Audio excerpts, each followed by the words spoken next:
Hello friends, welcome back to the new video guys. In this video guys, I am going to show you guys how can you change your screen timeout in your Tecno phone. Guys, you want to change guys your screen timeout, so guys you can change it. And guys, now let's see how to change screen timeout in our Tecno phone. In this video guys, I am going to show you friends. So before starting video friends, I want to tell you guys if you need my channel and you are watching my video first time, so guys first of all go and subscribe my channel, click the bell icon and like my video. So guys, now time to start video friends. First of all guys, open your phone setting, then guys scroll it, then guys you can see your display and brightness setting. So guys tap here. After the guys scroll and guys you can see screen timeout, tap here. So guys you can see 1 minute, 10 minute, 5 minutes, 2 minutes, 30 and 15 seconds. So example for we will take guys this 15 seconds. And guys now you can see, wait and watch.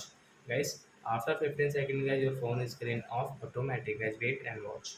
And before going guys, please go and like my video, subscribe my channel. And when do you have any doubt in your Technophone, you can ask me in comment section. Guys, you can see it's going to die and off it. So I hope friends you have understood how to change screen timeout in our Technophone. So that's it guys. Thanks for watching. Guys, now we will meet on next video guys with new topic. Before going guys, please go and like my video. Bye.